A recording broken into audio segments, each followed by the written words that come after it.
Hello, hello, hello. Welcome back to the Spontaneous Brilliance Podcast. Hi, everybody. Today I came in thinking I want to talk about assuming.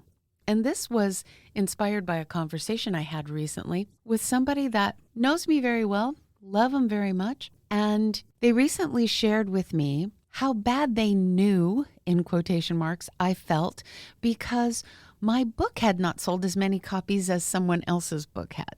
Well, my first thought was, have you read my book? Because how could you think that I feel bad about that? It made me think about the things that we assume other people are feeling or thinking. When we decide or assume how we think someone else thinks, then we are usually not aware that we're doing it. It's so attached to our presets. It is so attached to our own fears. It is so automatic that we think it's actually our thought. It's like an actor assuming that they know what or how another actor looks at the moment that they are playing or how they should be playing it because of the assumptions that that actor is making about how they would play it if it were their role. We have talked about it before, the question, what am I making this mean about me? This one is not about us being aware so much of our presets and how they affect us and whether or not we take action in a certain way. But this episode is really about how we share our presets with other people. We talk a lot about how other people have shared their fears with us, and that's caused our presets. But how do we share our presets with others? And that happens through our assumptions. There is nothing good or bad, but thinking makes it so. Thank you, Mr. Shakespeare. And so the way we think about what something being good or bad, when we share that with someone else, we have to be aware of how we are sharing from a place of assumption or a place of curiosity. If we share our opinion or we share our perspective, it can be helpful. It can help somebody to grow or move to another way of seeing something.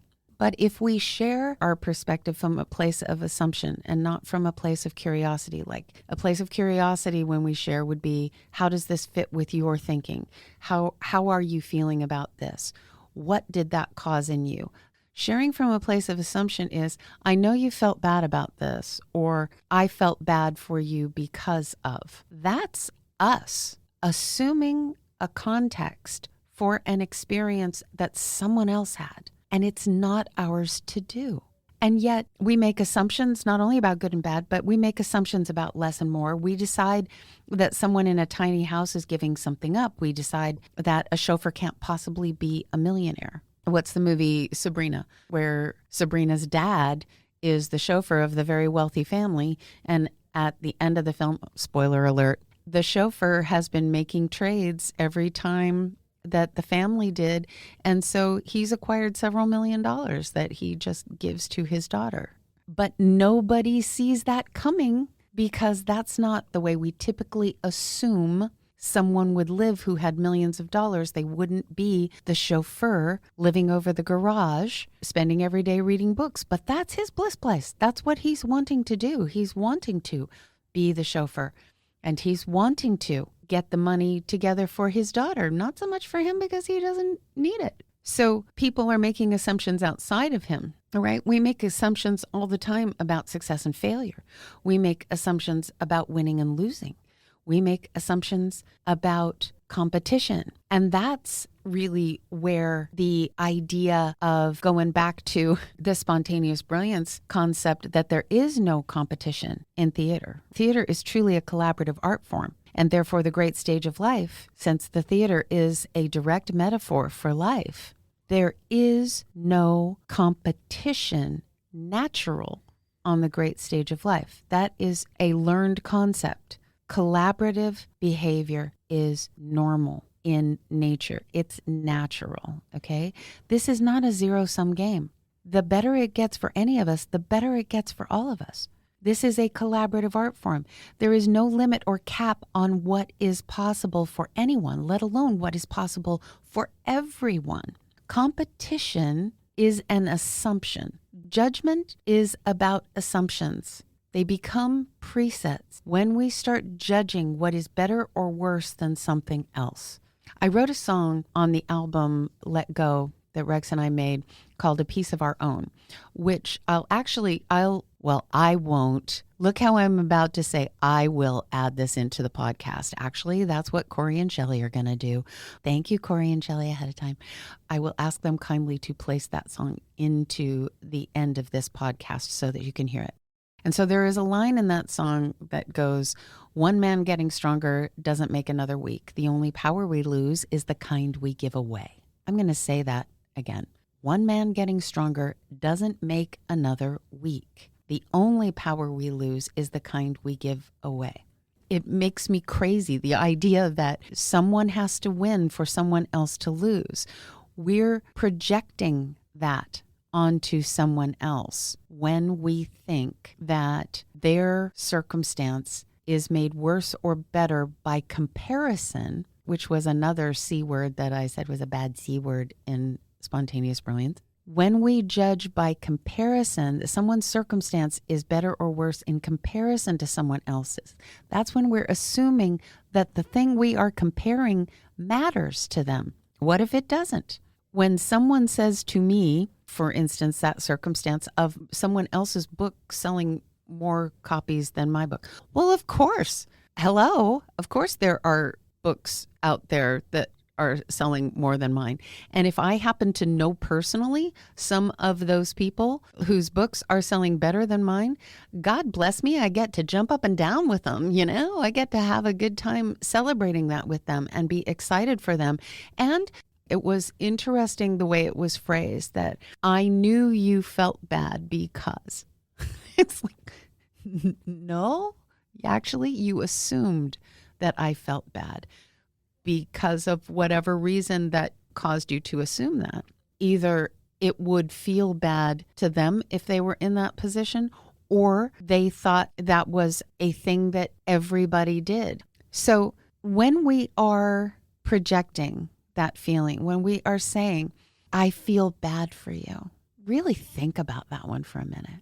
I feel bad for you. Ew. Think about that. We think that's empathy or that's sympathy or something, but that sentence is icky. Why would any of us want someone to, quote, feel bad for us? Feel love for me, feel happy for me, feel encouragement for me, feel compassion for me. But why on earth would I want someone to project feeling bad for me? Yike, please don't do that. How much of what we assume is empathy is us projecting our feelings onto another? I thought it was ironic that someone that knows me well and knows where I'm coming from would think that I would be sad because of someone else's success. That's highly contradictory to spontaneous brilliance as a whole. What are our fear areas? That's an important question to ask ourselves. When we're looking at what we're assuming, I assume stuff about people all the time. I assume that somebody that has talked to me a lot would know that that wouldn't be a thing, right? But that's an assumption. And I assume that that's a default for other people. I also assume people are always telling the truth, which has gotten me into lots and lots of challenges in my existence. But, I love assuming these certain things. It's important for us to be aware of what we are assuming. And if we're assuming from a place of love, if we're assuming that people are going to do their best, which is one that I generally assume that people are telling me the truth. I assume that people are trying to do their best. And so there are those assumptions that can help us be supportive for other people. But there are so many assumptions that we carry around in life that are based in fear. Like when we assume that work takes a lot of work to have success, or that money makes people crazy, or, if we listen to the sort of catchphrase kind of things that we say, that the money is the root of all evil kind of comments, we can start to see our assumptions and our limiting beliefs Granted, we may become aware of them for ourselves, but are we really aware of how we share them with other people? I know that as a parent, I shared my assumptions, my limiting beliefs, even when I thought I wasn't, when I thought I was just helping my kids skip over something that had been challenging for me. So I didn't want them to go through that same challenge. So I didn't want to let them make a mistake. I was assuming that keeping them from the opportunity to make their own mistake or make their own choice, that was helping them. But we can't assume that somebody is not going to want something that we got the chance to learn and choose that we did not want. Just like there are people that assume that if you are busy all day or working all day, that's an unhappy thing. I love the things that I work on. And so if I'm working all day, I'm having a blast. I am there because I want to. I can't remember the last time that I have had a day where I have worked like lots of hours and had to and didn't want to. Do you know what I mean? So I enjoy it. And if I don't enjoy it, I either find a way to reframe it so I do enjoy it, or I don't do it. I stop doing it. There are no rules in the universe that say you have to follow XYZ path. But we assume that something has to happen first for something else to happen. Hard work results in success, yada, yada, yada. I have to do this before I can do this. I have to have this before I can have this. People who have this are necessarily this way. People who have this have either gotten it this way or this way. None of that has to be true. Assumptions are there to be broken. We need to allow our assumptions to dissolve and stay curious. Here's a fear that I have, just hate. And so I would assume that other people do not like being misinterpreted, misrepresented, or misunderstood. Oh my gosh, it just, ugh. And as long as that's a trigger area, I keep getting opportunities like, by the way, now that I mention it, like that assumption that someone would think that I would be unhappy or hurt because someone else was having a greater success in an area than me. That feels ooky to me because it feels like I'm being misunderstood, misrepresented, misinterpreted. And so as long as that's a trigger area for me, as long as that is something that I am afraid of, I am going to be given opportunities like that one to grow through that. And it doesn't matter why or what in the past brought about that dislike of that for me. It really doesn't matter. What matters is, what do I want to turn it into? What does it feel like when it happens? What am I making it mean about me? What is the importance of it to me or to others? I don't like being misunderstood or misrepresented. And so I'm going to assume that that's going to really bother somebody else. But there are lots of people on the planet that they could not care less. And so it just rolls off them. If somebody thinks something about them that isn't real, they don't have to correct it. Look at me. I have to make a whole podcast about this. That's what caused me to start talking about assumptions, was getting triggered by somebody else's assumption about me, which means that I'm making assumptions about what other people think when I am misrepresented. So I'm making it mean something. That doesn't mean anybody did anything to me, but it means I'm out of alignment. Likewise, when I let my fears bring me to assuming something about someone else, that means I'm out of alignment too. So if I am flipping out because someone has misinterpreted me or misrepresented me or misunderstood me, or even if I'm not flipping out, if I'm just feeling bad about it, that is up to me to adjust my response. I have 100% response-ability for that feeling in that moment. Likewise, if it is me making an assumption about somebody else and going, I know that that hurt your feelings, or I'm sorry that that hurt your feelings, then again, me assuming that that hurt their feelings, whatever that thing was. And so remember that It's about being curious about where the other person is. If you are interested in moving through a moment with another person, it is about being curious about where they are, not assuming where they are. You're not trying to tell them what this moment means to them or what it means to you. You ask them what this moment means to them. It's all about curiosity. So when you are face to face with someone that you are, quote, feeling bad for, or knowing how they feel about something, know that you are in assumption. So take 100% responsibility for that moment and check in. What is it that I'm assuming? And what do I want to learn from that? What is it feeling like in me, that assumption? What is it really that I'm wanting to get out of this circumstance where I'm stating someone else's feelings as a fact? When I'm stating someone else's response that hasn't happened yet as a fact, or when I am describing someone else's circumstances or someone else's behavior through my lens and prism, and I am definitively stating, I heard somebody the other day say about a person in quite a bit of prominence currently that they were evil.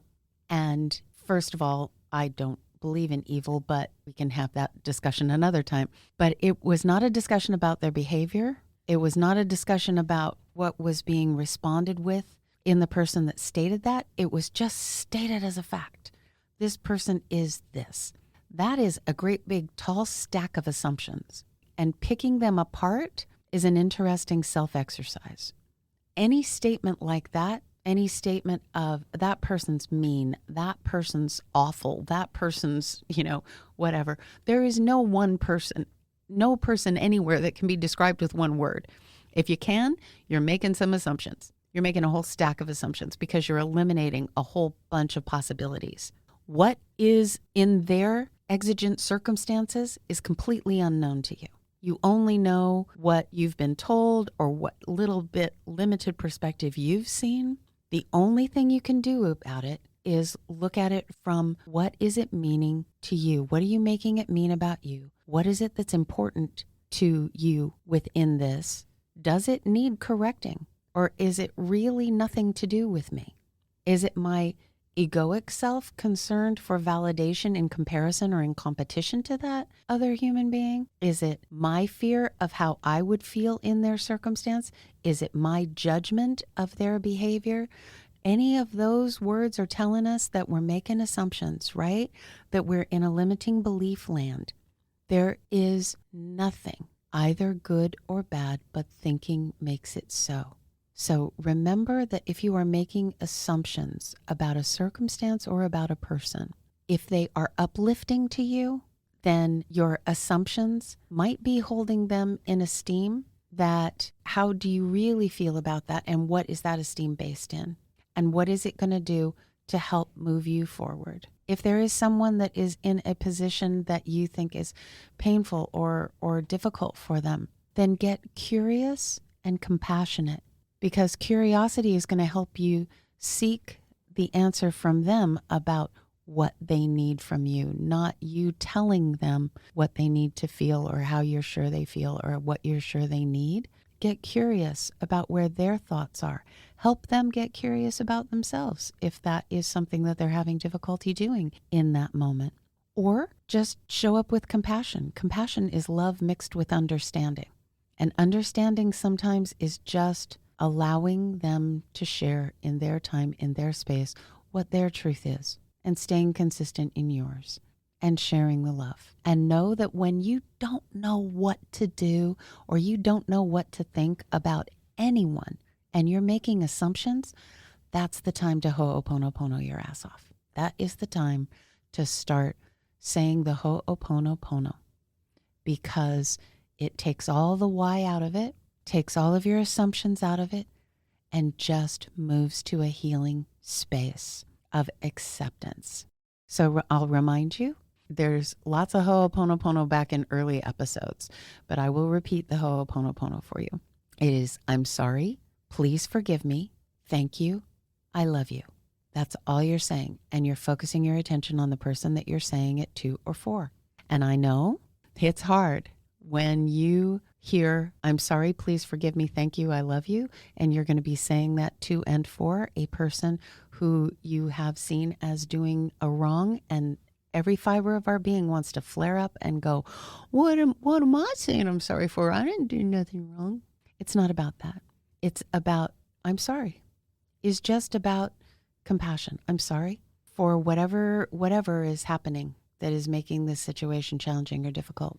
Please forgive me for anything I have done. And again, I'm throwing in these extra words to just show you an example of what could be in your intentioning in between the I'm sorry, please forgive me, thank you, I love you. If it's a really difficult circumstance, I said the ho'oponopono to my broken foot. I say the ho'oponopono to my car. You can do whatever you want. It puts you in a space of pure gratitude, pure releasing, of holding on to stuff. So the ho'oponopono, I'm sorry for whatever is happening that is difficult for you. Please forgive me for anything I have done, known, unknown, intentional, unintentional, past, present, or future, that contributed to this difficult situation for you, or the break in between us, or whatever. Thank you for everything that you have brought to the planet that has added to this beautiful mix of infinite possibilities that we're experiencing here. And I love you as a sacred friend, or I love you for everything that you are doing and being and sharing. I love your soulful self. I love the true essence of you. And you can say that sort of thing, and you don't even have to fill in the blanks in between. Just, I'm sorry, please forgive me, thank you, I love you. Just repeat it over and over again. Somehow clicks and disconnects the story, and it shifts the energy. And that's what it's all about, is just shifting the energy. Just remembering that it's all about knowing that if we are assuming about ourself, about our circumstance, or about another human being's circumstance or behavior or self or feelings, that's the time for us to release that assumption, recognize it as a limiting belief manifesting in our behavior in that moment, in our thought process, in our words in that moment.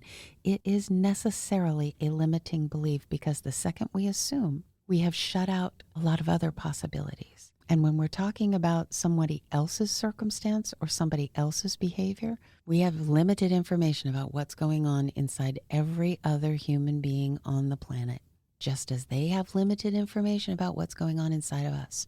So just as we don't want others to be making assumptions about us, we have to check our assumptions about others. Those limiting beliefs that come flaring out as assumptions, when we are triggered, we have to stay in a practice as often as possible of checking ourselves, noticing where it's coming from. Notice our feelings. Notice when we're in habitual language. Notice when we are imposing our solution, our fear, or even our, quote, kindness, end quote, onto another. We're assuming that what we love is what they love. What we like is what they like. What we think makes us happy will make them happy. That's not necessarily a thing. All right, my dears, I know that each and every one of you is every day out there offering and accepting and doing your level, beautiful, wonderfulest best to be, do, and share everything that you came here to be, do, and share. And I'm so glad that we get to share this time together and have this experience of exploring all these different ways to apply the spontaneous brilliancy stuff to how to show up in our metaphorical, metaphysical guide on the great stage of life. So this is the song, A Piece of Our Own, that I said I was going to stick in here. It's from the album that I made with Rex Miller called Let Go. I'll see you on the other side.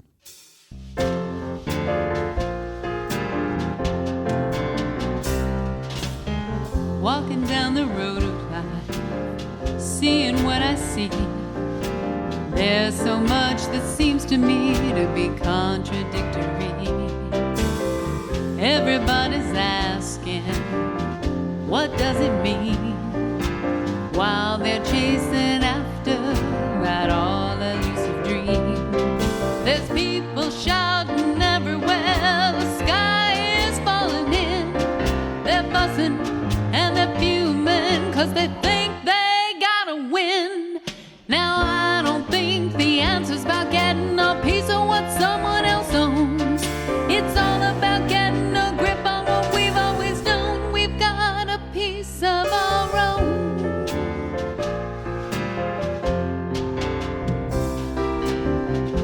like kids on the playground, fighting for our turn. It makes me kinda wonder just when we're gonna learn. If life is like a puzzle, the pieces fit where they all do, and the puzzle just keeps getting bigger when we're living in our truth. One man getting stronger doesn't make another weak. The only power we lose is the kind we give away. No one takes it, no one breaks it. We all have a limitless share. We all have it all if we will only care to find a piece of our own.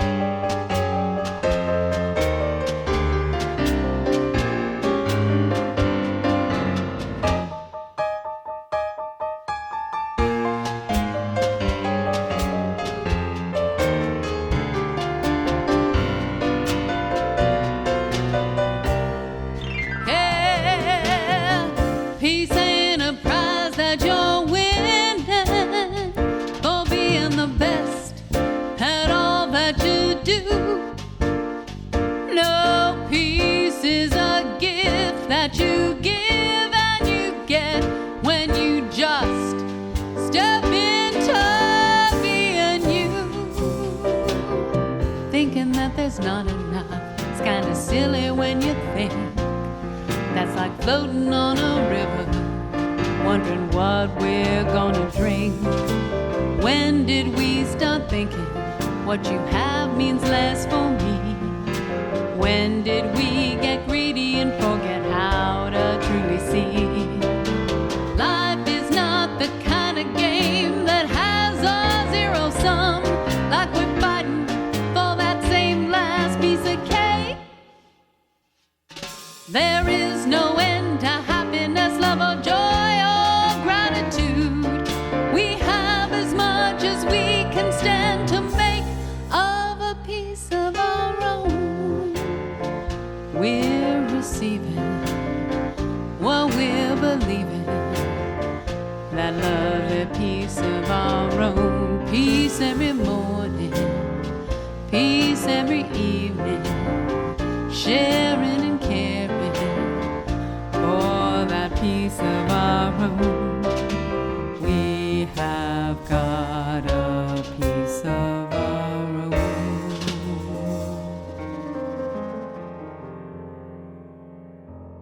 And I hope you enjoyed a piece of our own. You can grab a hold of lots of music that Rex and I do. We've got a website, rexandsandra.com. And we also are all over Reverb Nation, or listen to it here. All right. Have a great one. The Spontaneous Brilliance Podcast is brought to you by Miracle Communications Group. Our producer is Michelle Oneida. Sound engineer is Corey Michaels at Corey Michaels Productions. Music is composed by Rex Miller. And I'm your host, Sandra Kavanaugh. You can learn more about me and all things Spontaneous Brilliance at sandrakavanaugh.com or spontaneousbrilliance.com. And please join the conversation here at the Spontaneous Brilliance Podcast by emailing us at podcast@spontaneousbrilliance.com.